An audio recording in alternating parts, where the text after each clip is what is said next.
Hey, Tommy from the Run Testers. In this video, we are going to be doing a comparison between the Asics Metaspeed Sky Plus and the Hoka Rocket X2.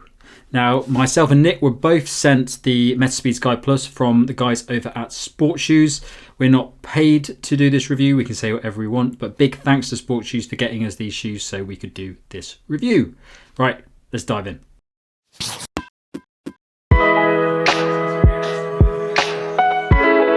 The Asics Metaspeed Sky Plus costs £225 or $250. It weighs 198 grams or 7 ounces for men in a size 8, and the drop is 5mm. The Hoka Rocket X2 costs £220 or $250. It weighs 208 grams or 7.3 ounces for men in a size 8, and the drop is 5mm. The Hoka Rocket X2 is a performance shoe designed for all-out racing. The new ProflyX design sees a carbon plate that sits between two dual-density layers of PEBA foam, providing a cushioned landing and a propulsive toe-off. The synthetic mesh upper is designed to be lightweight and offer a high level of lockdown thanks to a lean gusseted tongue and an internal midfoot cage. The shoe also features an early-stage Meta Rocker design for a smooth transition and zonal rubber placement across the outsole to provide grip and protection for the midsole. The Asics Metaspeed Sky Plus takes the impressive Metaspeed Sky and updates it with extra midsole foam to provide additional bounce, a lighter modified upper, and a repositioned carbon plate. That jacquard mesh upper is built to improve breathability, while the FF Blast Turbo midsole cushioning aims to provide greater compression and responsiveness when picking up the pace. In addition, there's a healthy layer of Asicsgrip outsole rubber to improve durability and grip. The shoe is designed for runners who increase their stride length more than cadence when moving faster, while the Metaspeed Edge Plus is for runners that increase their cadence, both aiming to optimize the specific style of the user. Okay, Nick, Metaspeed Sky Plus and the Hoka Rocket X2. How's the fit been in these two shoes for you? Largely very good. On the Asics, it's been spot on. I actually really love Asics uppers lately. I haven't had a single problem with an Asics upper in so long now. They're really comfortable around the front, really nice amount of padding at the back. Even on a racing shoe like this, it's just the right amount of padding to hold the foot, no rubbing. Yeah, really perfect fit. My normal size in the Asics, which converts to, it's UK 9, it's a US 10. In the Hoka, that converts to a US 9.5. And it's got slightly more cramped fit, but actually the shoes seem similar size, and I'd be certainly very happy true to size in the Hoka as well, in terms of length and fit around there, but it has got quite an aggressive heel, I found. I had to heel lock this shoe quite tightly to avoid getting heel rub. It's certainly a narrower, more cramped shoe in the toe box as well than the Asics, but not in an unpleasant way. Cramped's a bad word, but I like a nice tight fit in a racing shoe like this, and it fits fine in my normal size, but as always with Hoka, you're probably going to have to look out for it a bit if you've got a wide foot. But yeah, I was very happy in my normal size in both. How about you, Tom? I was also happy in my normal size in both, but I would say about the Metaspeed Sky, I much prefer the fit of that shoe, Metaspeed Sky Plus. It just, there's a little bit more wiggle room for me in the forefoot. I don't have as skinny a foot as you. We don't know this. We haven't measured how skinny our feet are. But I also don't have massively wide Kieran feet either. So I think it's like a perfect fit for me. It's just plenty of space for me, and I find it to be really comfortable. When I've been out for like training runs in this shoe, it's a very comfortable shoe to do like a training run in as well, just because it just works for me perfectly. And nice bit of padding on it as well, which you don't often get in these level of performance shoes. The Rocket X2. Yes, I did find it a little bit more restrictive. I struggled to get it on, I remember, the first time I wore it. I really had to sort of pull the laces apart a bit, which I don't normally have to do with shoes. I think it's definitely, when you're wearing the Rocket X2, you know it's a race shoe. You know that's why it fits like that. It's very lean, just hugs your foot.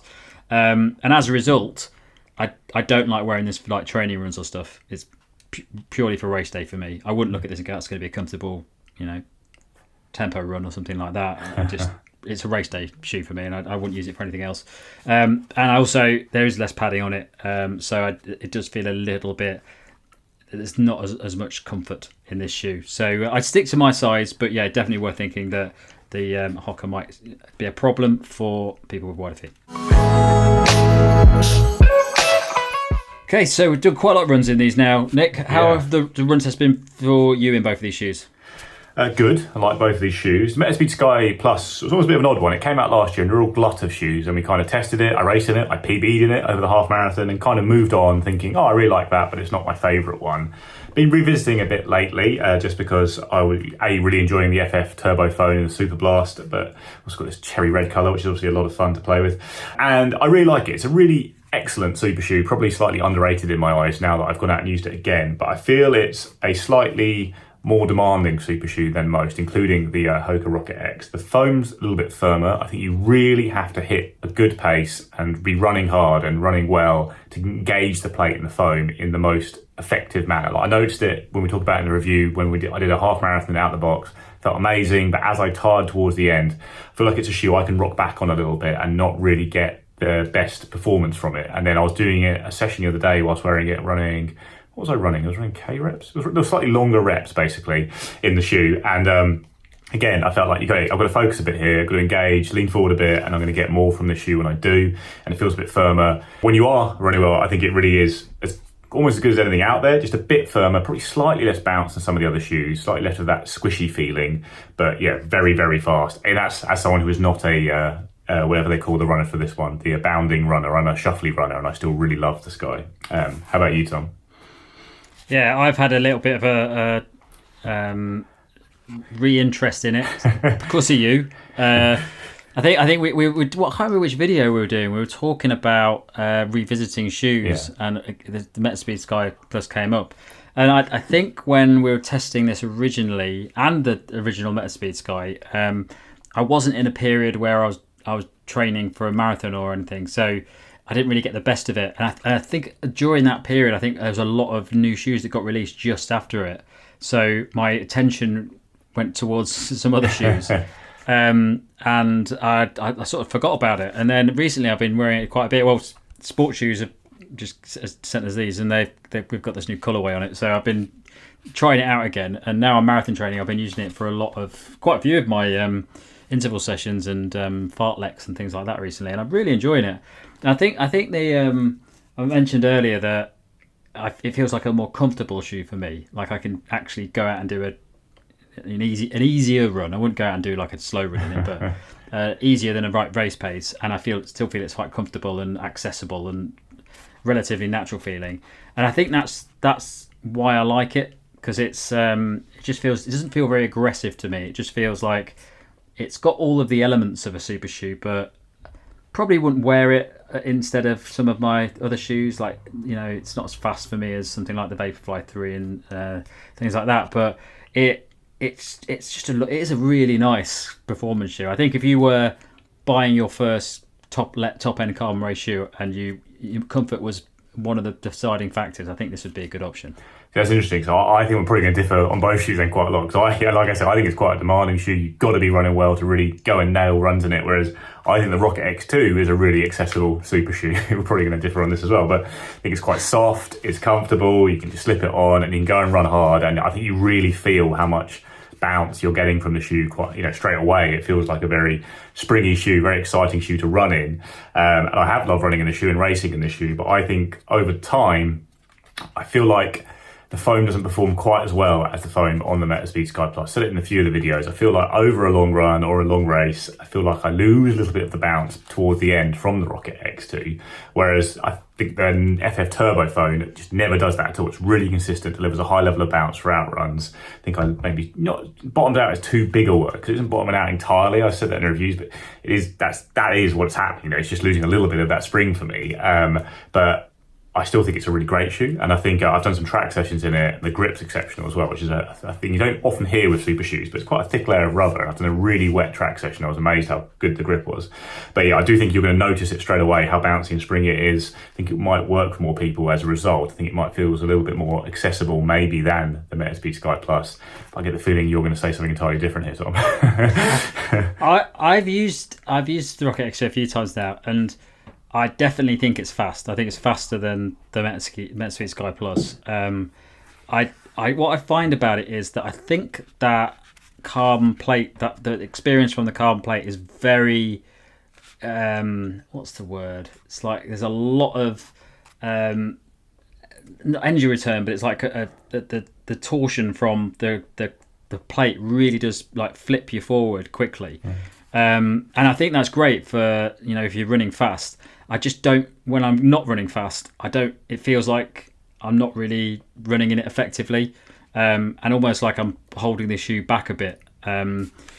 I do like it. I think it's a very nice fast shoe. I probably don't like it over, I won't go over half marathon in it. I just think it's a little bit too lean for me. I want a little bit more cushioning in it. As you know, I like the Saucony Dolphin Pro 3, things like that. They're a little bit more natural.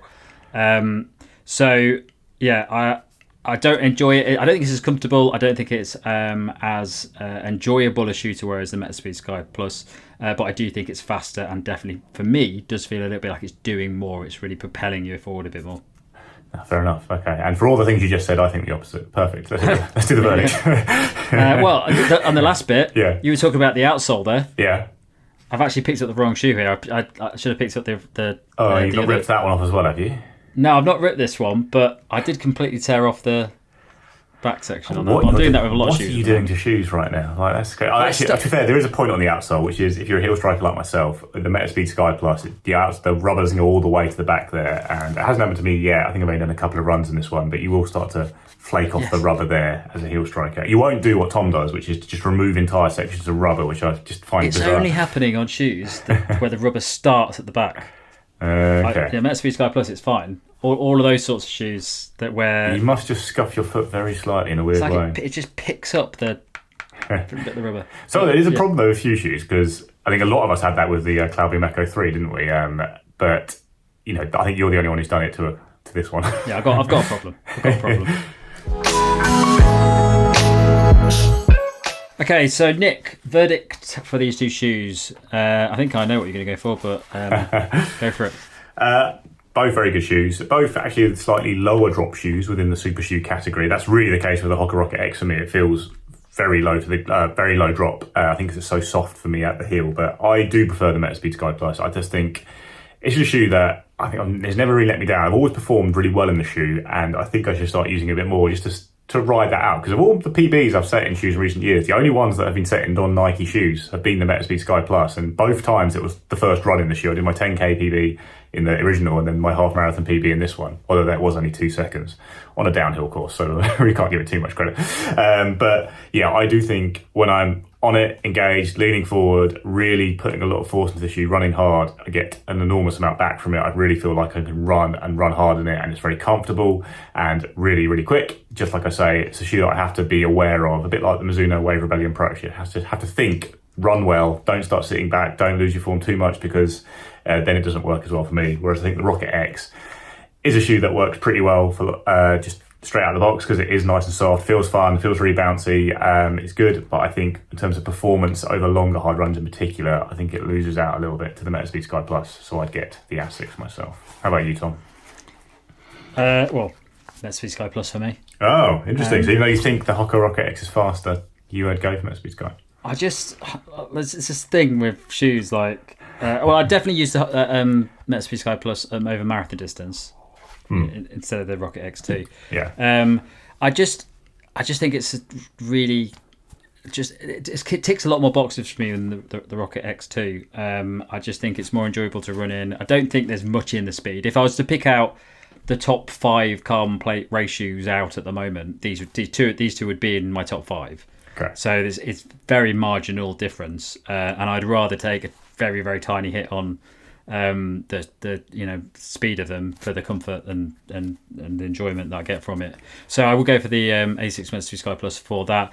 I think the Metaspeed Sky Plus is more accessible for people. I think the Rocket X is actually a little bit less accessible, but yeah.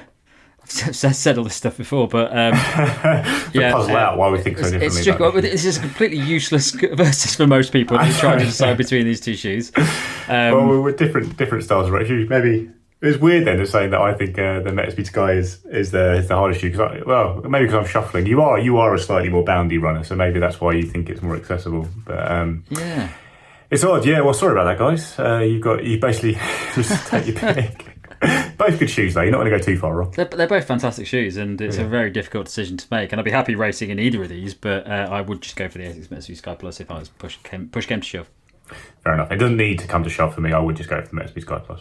That's it from us on this comparison. Thanks a lot for watching. Don't forget to like, subscribe, click the little bell. And if you go into the captions below, you can find a link to our podcast, which comes out at the end of each month. Lasts about an hour. Good length of time if you're out on a 10k run, 12k run. So head into the caption and give it a listen. Right, catch you later.